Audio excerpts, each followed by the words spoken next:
പുല്ലാങ്കുഴലിൻ കഥ പറയാ.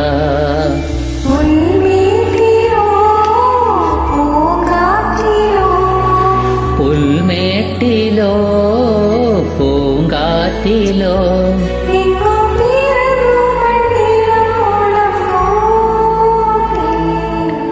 ഉണ്ണികളെ ഒരു കഥ പറയാം, ഈ പുല്ലാങ്കുഴലിൻ കഥ പറയാ.